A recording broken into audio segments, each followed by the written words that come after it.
டூனா ஃபிஷ் வச்சு குழம்பு தான் சூப்பராக கமகமன்னு செய்ய போகிறோம்.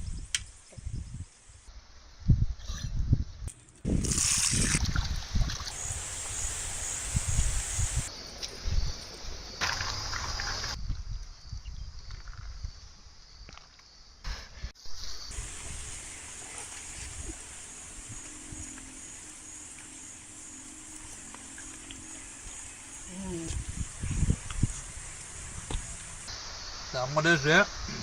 வந்து சாப்பாடை உருட்டி சாப்பிட்டா உருண்டை சாப்பாடும்பாங்க, சின்ன பிள்ளைலாம் சாப்பிட்ருக்கோம் நாங்கள். அவ்வளோ சூப்பராக இருக்கும். பார்த்தாலே தெரிஞ்சிருக்கும். நாத்தரங்காங்க 30 வருஷம் பழமையான மரம் இது. அதாவது எங்கள் ஹஸ்பண்ட் சின்ன பிள்ளையிலேருந்து இருக்கும்போது இந்த வரைக்கும் இருந்த மரம் இது. இது வந்து வருஷம் வருஷம் நமக்கு நிறைய காய்ப்பு தரும். இந்த வருஷம் வந்து பார்த்திங்கன்னா 50 கிலோவுக்கு மேலவே இருக்குது காய். நம்ம ஒரு 50 கிலோ வந்துட்டு நல்லா ஒரு கிராமத்து முறையில் எந்த ஒரு கெமிக்கலும் இல்லாமல் ஒரு அழகான நம்ம வீட்டு முறையில் செய்கிற மாதிரி நாத்தரங்காய் ஊறுகாய் தான் செய்ய போகிறோம். இங்கே வந்து பார்த்தீங்கன்னா நல்லா கொலையாக எல்லாம் காய்ச்சி தொங்குது. இது வந்து பழம், அது வந்து பழுத்து போய் கீழே விழுந்தது. இதுவுமே அவ்வளோ வாசனையே நல்லாயிருக்கு. எந்த ஒரு உரம் அந்த கெமிக்கல் உரம் எதுவுமே போடாமல் ஆட்டோட உரம், மாட்டோட சாணம் இந்த மாதிரி போட்டு வளர்ந்த மரம் இது. ரொம்பவே நிறைய காய்ப்பு தரும் வருஷம் வருஷம் எங்களுக்கு. இந்த வருஷம் நம்ம இதை தான் ஊறுகாய் போட போகிறோம்.